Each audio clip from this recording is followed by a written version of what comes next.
राधे राधे दोस्तों, मेरे YouTube channel धार्मिक कथा में आपका हार्दिक स्वागत है। मैं आज आपको शुक्रवार मां संतोषी माता की व्रत कथा सुना रही हूँ। शुक्रवार के दिन मां संतोषी का व्रत पूजन किया जाता है। इस पूजा के दौरान माता की आरती, पूजन तथा अंत में माता की कथा सुनी जाती है। आइए जाने शुक्रवार के दिन की जाने वाली संतोषी माता व्रत कथा। तो बोलो संतोषी माता की जय। एक बुढ़िया थी, उसके 7 बेटे थे। 6 कमाने वाले थे जबकि एक निकम्मा था। बुढ़िया 6 बेटों की रसोई बनाती, भोजन कराती और उनसे जो कुछ झूठन बचती वह 7वें को दे देती। एक दिन वह पत्नी से बोला, देखो मेरी माँ मुझ पर कितना प्रेम करती है। वह बोली, क्यों नहीं, सबका झूठा जो तुमको खिलाती है। वह बोला, ऐसा नहीं हो सकता, मैं जब तक आंखों से न देख लूँ मान नहीं सकता। बहू हंसकर बोली, देख लोगे तब तो मानोगे। कुछ दिन बाद त्योहार आया। घर में 7 प्रकार के भोजन और चूरमे के लड्डू बने। वह जांचने को सिर दुखने का बहाना कर पतला वस्त्र सिर पर ओढ़े रसोई घर में सो गया। वह कपड़े में से सब देखता रहा। 6 भाई भोजन करने आए। उसने देखा माँ ने उनके लिए सुंदर आसन बिछा, नाना प्रकार की रसोई परोसी और आग्रह करके उन्हें जमाया। वह देखता रहा। 6 भोजन करके उठे तब माँ ने उनकी झूठी थालियों में से लड्डुओं के टुकड़े उठाकर एक लड्डू बनाया। झूठन साफ कर बुढ़िया माँ ने उसे पुकारा, बेटा 6 भाई भोजन कर गए, अब तू ही बाकी है, उठ तू कब खाएगा। वह कहने लगा, माँ मुझे भूख नहीं है, मैं अब परदेश जा रहा हूँ। माँ ने कहा, कल जाता हो तो आज चला जा। वह बोला, हाँ आज ही जा रहा हूँ। यह कहकर वह घर से निकल गया। चलते समय पत्नी की याद आ गई। वह गौशाला में कंडे थाप रही थी। वहाँ जाकर बोला, हम जामे परदेश, आवेंगे कुछ काल, तुम रहियो संतोष से, दर में आपिनो पाल। वह बोली, जाओ पिया आनंद से, हमारो सोच हटाए, राम भरोसे हम रहें, ईश्वर तुम्हें सहाय। 2 निशानी आपन देखे दरू में धीर, सुधिमति हमारे विसारियों, रखियो मन गंभीर। वह बोला, मेरे पास तो कुछ नहीं, यह अंगूठी है, सो ले और अपनी कुछ निशानी मुझे दे। वह बोली, मेरे पास क्या है, यह गोबर भरा हाथ है। यह कहकर उसकी पीठ पर गोबर की हाथ की थाप मार दी। वह चल दिया। चलते चलते दूर देश पहुंचा। वहाँ एक साहूकार की दुकान थी। वहाँ जाकर कहने लगा, भाई मुझे नौकरी पर रख लो। साहूकार को ज़रूरत थी। वह बोला, रह जा। लड़के ने पूछा, तनख्वाह क्या दोगे। साहूकार ने कहा, काम देखकर दाम मिलेंगे। साहूकार की नौकरी मिली। वह सुबह 7 बजे से 10 बजे तक नौकरी बजाने लगा। कुछ दिनों में दुकान का सारा लेन देन, हिसाब किताब, ग्राहकों को माल बेचना, सारा काम करने लगा। साहूकार के 7-8 नौकर थे, वे सब चक्कर खाने लगे, यह तो बहुत होशियार बन गया है। सेठ ने भी काम देखा और 3 महीने में उसे आधे मुनाफे का हिस्सेदार बना लिया। वह कुछ वर्ष में ही नामी सेठ बन गया और मालिक सारा कारोबार उस पर छोड़कर चला गया। इधर उसकी पत्नी को सास ससुर दुख देने लगे। सारी गृहस्थी का काम करा के उसे लकड़ी लेने जंगल में भेजते। इस बीच घर के आटे से जो भूसी निकलती उसकी रोटी बनाकर रख दी जाती और फूटे नारियल की नारेली में पानी दिया जाता था। एक दिन वह लकड़ी लेने जा रही थी। रास्ते में बहुत सी स्त्रियां संतोषी माता का व्रत करती दिखाई दी। वह वहां खड़ी होकर कथा सुनने लगी और पूछा, बहनों तुम किस देवता का व्रत करती हो और उसके करने से क्या फल मिलता है। यदि तुम इस व्रत का विधान मुझे समझाकर कहोगी तो मैं तुम्हारा बड़ा एहसान मानूंगी। तब उनमें से एक स्त्री बोली, सुनो, यह संतोषी माता का व्रत है। इसके करने से निर्धनता, दरिद्रता का नाश होता है और जो कुछ मन में कामना हो सब संतोषी माता की कृपा से पूरी होती हैं। तब उसने उससे व्रत की विधि पूछी। वह भक्तिन स्त्री बोली, 1.25 आने का गुड़ चना लेना, इच्छा हो तो 5.25 आने का लेना या 1.25 रुपये का भी सहूलियत के अनुसार लाना। बिना परेशानी और श्रद्धा व प्रेम से जितना भी बन पड़े सवाया लेना। प्रत्येक शुक्रवार को निराहार रहकर कथा सुनना, इसके बीच क्रम टूटे नहीं, लगातार नियम पालन करना। सुनने वाला कोई नहा मिले तो घी का दीपक जला उसके आगे या जल के पात्र को सामने रखकर कथा कहना। जब कार्य सिद्ध न हो, नियम का पालन करना और कार्य सिद्ध हो जाने पर व्रत का उद्यापन करना। 3 मास में माता फल पूरा करती हैं। यदि किसी के ग्रह खोटे भी हों तो भी माता वर्ष भर में कार्य सिद्ध करती हैं। फल सिद्ध होने पर उद्यापन करना चाहिए, बीच में नहीं। उद्यापन में 2.5 सेर आटे का खाजा तथा इसी परिणाम से खीर तथा चने का साग करना। 8 लड़कों को भोजन कराना, जहाँ तक मिले देवर जेठ भाई बंधु के हों, ना मिले तो रिश्तेदारों और पास पड़ोसियों को बुलाना, उन्हें भोजन कराया। यथाशक्ति दक्षिणा दे माता का नियम पूरा करना। उस दिन घर में खटियाई न खाना। यह सुन बुढ़िया लड़के की बहू चल दी।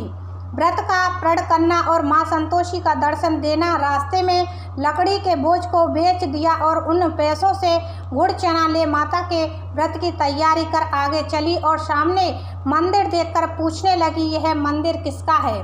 सब कहने लगे, संतोषी माता का मंदिर है। यह सुन माता के मंदिर में जाकर चरणों में लौटने लगी। दीनों हो विनती करने लगी, माँ मैं निपट अज्ञानी हूँ, व्रत के कुछ भी नियम नहीं जानती, मैं दुखी हूँ। हे माता जगत जननी मेरा दुख दूर कर, मैं तेरी शरण में हूँ। माता को दया आई। एक शुक्रवार बीता कि दूसरे को उसके पति का पत्र आया और तीसरे शुक्रवार को उसका भेजा हुआ पैसा आ पहुँचा। यह देख जेठ जेठानी मुँह सुकोड़ने लगे। लड़के ताने देने लगे। काकी के पास पत्र आने लगे, रुपया आने लगा। अब तो काकी की खातिर बढ़ेगी। बेचारी सरलता से कहती, भैया कागज आवे रुपया आवे, हम सब के लिए अच्छा है। ऐसा कहकर आंखों में आंसू भरकर संतोषी माता के मंदिर में आ मातेश्वरी के चरणों में गिरकर रोने लगी। माँ मैंने तुमसे पैसा कब मांगा है? मुझे पैसे से क्या काम है? मुझे तो अपने सुहाग से काम है। मैं तो अपने स्वामी के दर्शन मांगती हूँ। तब माता ने प्रसन्न होकर कहा, जा बेटी तेरा स्वामी आएगा। यह सुनकर खुशी से बावली होकर घर में जा काम करने लगी। अब संतोषी माँ विचार करने लगी, इस भोली पुत्री को मैंने कह तो दिया कि तेरा पति आएगा, लेकिन कैसे? वह तो इसे स्वप्न में भी याद नहीं करता। उसे याद दिलाने को मुझे ही जाना पड़ेगा। इस तरह माताजी उस बुढ़िया के बेटे के पास जा स्वप्न में प्रकट हो कहने लगी, साहूकार के बेटे सो रहा है या जगता है?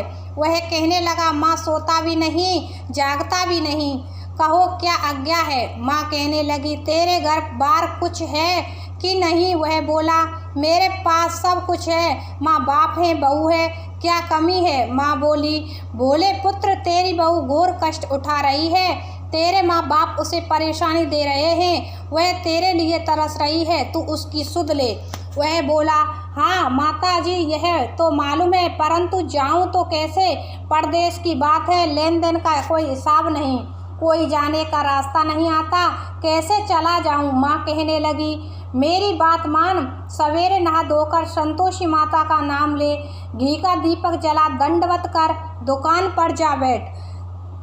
देखते ही देखते सारा लेन देन चुक जाएगा, जमा का माल बिक जाएगा, सांझ होते होते धन का भारी ढेर लग जाएगा। अब बुढ़िया की बात मानकर वह नहा धोकर संतोषी माता को दंडवत घी का दीपक जला दुकान पर जा बैठा। थोड़ी देर में देने वाले रुपया लाने लगे, लेने वाले हिसाब लेने लगे। कोठे में भरे सामान के खरीदार नकद दाम दे सौदा करने लगे। शाम तक धन का भारी ढेर लग गया। मन में माता का नाम ले चमत्कार देख प्रसन्न हो घर ले जाने के वास्ते गहना कपड़ा सामान खरीदने लगा। यहाँ काम से निपट तुरंत घर को रवाना हुआ। उधर उसकी पत्नी जंगल में लकड़ी लेने जाती है। लौटते वक्त माता जी के मंदिर में विश्राम करती। वह तो उसके प्रतिदिन रुकने का जो स्थान ठहरा।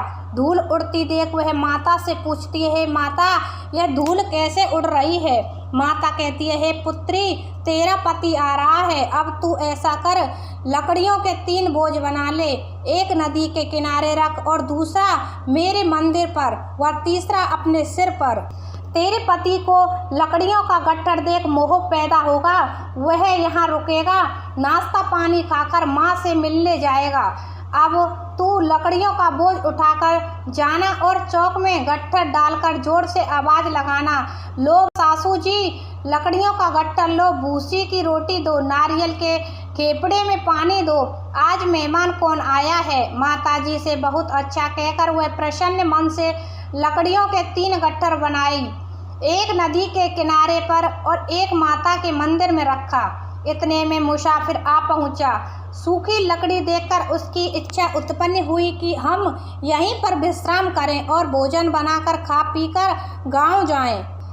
इसी तरह रुक कर भोजन बना विश्राम करके गांव को गया। सबसे प्रेम से मिला। उसी समय सिर पर लकड़ी का गट्ठर लिए वह उतावली सी आती है। लकड़ियों का भारी बोझ आंगन में डालकर जोर से 3 आवाज़ देती है।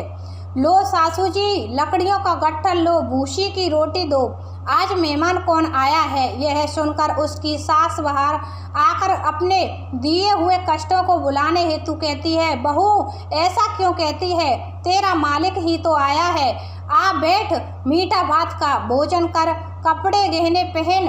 उसकी आवाज़ सुन उसका पति बाहर आता है। अंगूठी देख व्याकुल हो जाता है। माँ से पूछता है, माँ यह कौन है। माँ बोली, बेटा यह तेरी बहू है, जब से तू गया है तब से सारे गांव में भटकती फिरती है, घर का काम काज कुछ करती नहीं, 4 पैर आकर खा जाती है। वह बोला, ठीक है माँ, मैंने इसे भी देखा और तुम्हें भी, अब दूसरे घर की ताली दो, उसमें रहूँगा। माँ बोली, ठीक है, जैसी तेरी मर्जी। तब वह दूसरे मकान की 3री मंजिल का कमरा खोल सारा सामान जमाया। एक दिन में राजा के महल जैसा ठाट बाट बन गया। अब क्या था, बहू सुख भोगने लगी। उसने पति से कहा, मुझे संतोषी माता के व्रत का उद्यापन करना है। पति बोला, खुशी से कर लो। वह उद्यापन की तैयारी करने लगी। जिठानी के लड़कों को भोजन के लिए कहने गई। उन्होंने मंजूर किया, परंतु पीछे से जिठानी ने अपने बच्चों को सिखाया, देखो भोजन के समय खटाई मांगना, जिससे उसका उद्यापन पूरा ना हो। लड़के जीमने आए, खीर खाना पेट भर खाया, परंतु बाद में खाते ही कहने लगे, हमें खटाई दो, खीर खाना हमको नहीं भाता, देखकर अरुचि होती है। वह कहने लगी, भाई खटाई किसी को नहीं दी जाएगी, यह तो संतोषी माता का प्रसाद है। लड़के उठ खड़े हुए, बोले, पैसा लाओ। बोली बहू कुछ जानती नहीं थी, उन्हें पैसे दे दिए। लड़के उसी समय हट करके इमली खटाई ले खाने लगे। यह देखकर बहू पर माताजी ने कोप किया। राजा के दूत उसके पति को पकड़ कर ले गए। जेठ जिठानी मन माने वचन कहने लगे, लूट लूट कर धन इकट्ठा कर लाया है, अब सब मालूम पड़ जाएगी, जब जेल की मार खाएगा। बहू से यह सहन नहीं हुआ। रोती हुई माता के मंदिर गई, कहने लगी, हे माता तुमने क्या किया। हंसाकर अब भक्तों को रुलाने लगी। माता बोली, बेटी तूने उद्यापन करके मेरा व्रत भंग किया है। वह कहने लगी, माता मैंने कुछ अपराध किया है, मैंने तो भूल से लड़कों को पैसे दे दिए थे, मुझे क्षमा करो, मैं फिर तुम्हारा उद्यापन करूंगी। माँ बोली, अब तू भूल मत करना। वह कहती है, अब भूल नहीं होगी, अब बताओ वे कैसे आवेंगे। माँ बोली, जा पुत्री, तेरा पति तुझे रास्ते में आता मिलेगा। वह निकली, राह में पति आता मिला। वह पूछी, कहाँ गए थे। वह कहने लगा, इतना धन जो कमाया है उसका टैक्स राजा ने मांगा था, वह भरने गया था। वह प्रसन्न हो बोली, भला हुआ, अब घर चलो। कुछ दिन बाद फिर शुक्रवार आया। वह बोली, मुझे फिर माता का उद्यापन करना है। पति ने कहा, करो। बहू फिर जेठ के लड़कों को भोजन को कहने गई। जेठानी ने 1-2 बात सुनाई और सब लड़कों को सिखाने लगी, तुम सब लोग पहले की तरह खटाई मांगना। लड़के भोजन से पहले कहने लगे, हमें खीर नहीं खानी, हमारा जी बिगड़ता है, कुछ खटाई खाने को दो। वह बोली, खटाई किसी को नहीं मिलेगी, आना हो तो आओ। वह ब्राह्मण भोजन के लिए लेकर आई। यथाशक्ति दक्षिणा की जगह 1-1 फल उन्हें दिया। संतोषी माता प्रसन्न हुई। माता की कृपा होते ही 9वें मास में उसके चंद्रमा के समान पुत्र प्राप्त हुआ। पुत्र को पाकर प्रतिदिन माता जी के मंदिर को जाने लगी। माँ ने सोचा, यह रोज आती है, आज क्यों ना इसके घर चलूं। यह विचार कर माता ने भयंकर रूप बनाया गुड़ चने से सना मुख, ऊपर सूंड के समान होठ, उस पर मक्खियाँ भिन भिना कर रही थीं। देहली पर पैर रखते ही उसकी सास चिल्लाई, देखो रे कोई चुड़ैल डाकिन चली आ रही है, लड़कों इसे भगाओ नहीं तो किसी को खा जाएगी। लड़के भगाने लगे, चिल्लाकर खिड़की बंद करने लगे। बहू रोशनदान में से देख रही थी, प्रसन्नता से पगली बन चिल्लाने लगी, आज मेरी माताजी मेरे घर आई हैं। वह बच्चे को दूध पिलाने से हटाती है, इतने में सास का क्रोध फट पड़ा। वह बोली, क्या उतावली हुई है, बच्चे को पटक दिया। इतने में माँ के प्रताप से लड़के ही लड़के नजर आने लगे। वह बोली, माँ मैं जिसका व्रत करती हूँ यह संतोषी माता है। सबने माताजी के चरण पकड़ लिए और विनती कर कहने लगे, हे माता हम मूर्ख हैं, अज्ञानी हैं, तुम्हारे व्रत की विधि हम नहीं जानते, व्रत भंग कर हमने बड़ा अपराध किया है, जगमाता आप हमारा अपराध क्षमा करो। इस प्रकार माता प्रसन्न हुई, बहू को प्रसन्न जैसा फल दिया वैसा माता सबको दे, जो पड़े उसका मनोरथ पूर्ण करो। तो बोलो संतोषी माता की जय।